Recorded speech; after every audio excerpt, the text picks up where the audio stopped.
Welcome back, everyone, to the Canopreneur Partners Cannot News Break. More disappointment from the Biden administration. So, a couple months ago, it was probably back in December, I believe, we were doing some of these videos, and we were commenting then, or I was commenting then, that the assumption that legalization was right around the corner because of a Biden win was very premature.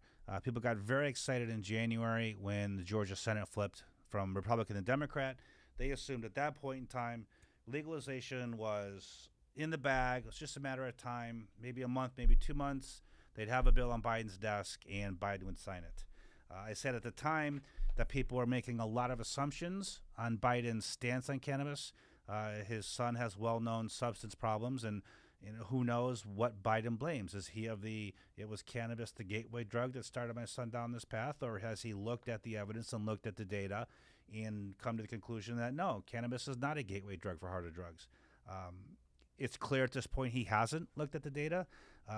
It's clear at this point that he has no intention of legalizing anytime soon. In fact, Kamala, whatever her name is, Harris, just said, honestly, right now, we've been focused on getting people food, helping them stay in their apartments or in their homes, getting kids back to school, getting shots in the arms. This time, this has all been assuming. They've been too busy to deal with cannabis. You really got to, it's just no excuse. They have more than enough time. The bill's already passed the House. If they looked at the Senate and said, pass this bill, I'll sign it, we could have it done in a weekend. So the we don't have time thing really just, it's a blow off. Nancy Pelosi last year said cannabis is a therapy that has proven successful. Democrats are behind it. A increasingly number of majority of Republicans are behind it almost every day. Biden's press secretary said Biden's opposition to adult use legalization has not changed. If you remember, Biden railed against all sorts of drugs. He was co-authors and sponsors some of the major drug legislation in the last 30, 40 years. Proud of it. Pats himself on the back at every chance he got.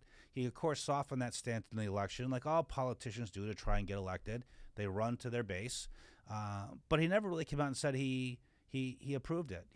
Everyone thought because he picked Kamala Harris as a VP, who was one of the most prominent prosecutors of drug crimes, and when she was in California, suddenly had to change her heart before the election. Now is for it. People just thought that magically we're going to get this through, and it would seem that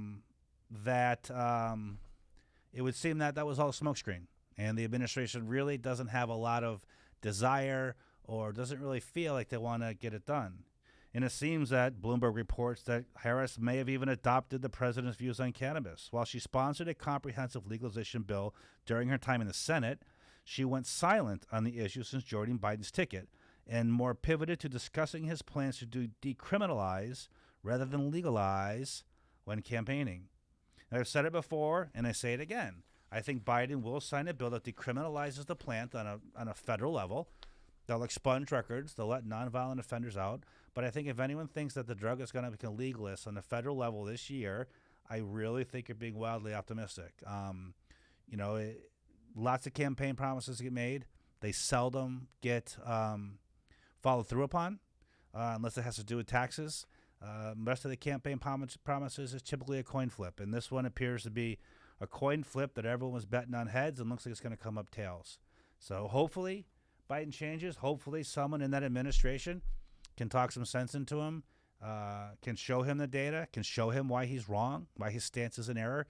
But it's not looking optimistic. So I have a feeling that what we're going to see in 2021 for cannabis on the federal level is simple decriminalization. I don't think you're going to have widespread legalization across the U.S. I think states are going to maintain the vast majority of the power over this plant and what you can and can't do it on a commercial level. And maybe we get changes later on to that, but I think that's step one. It's a positive step. Don't get me wrong. I applaud decriminalizing it at the federal level. There are people pulled over in traffic stops doing 10 years in prison because they had a joint in the car. That's just completely and utterly irrational. There's no reason for that. It just defies all logic.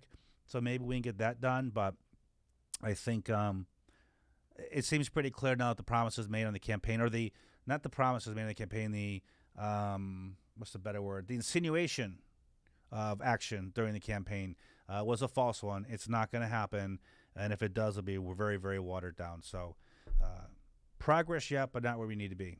Have a great one. We'll be back with another one.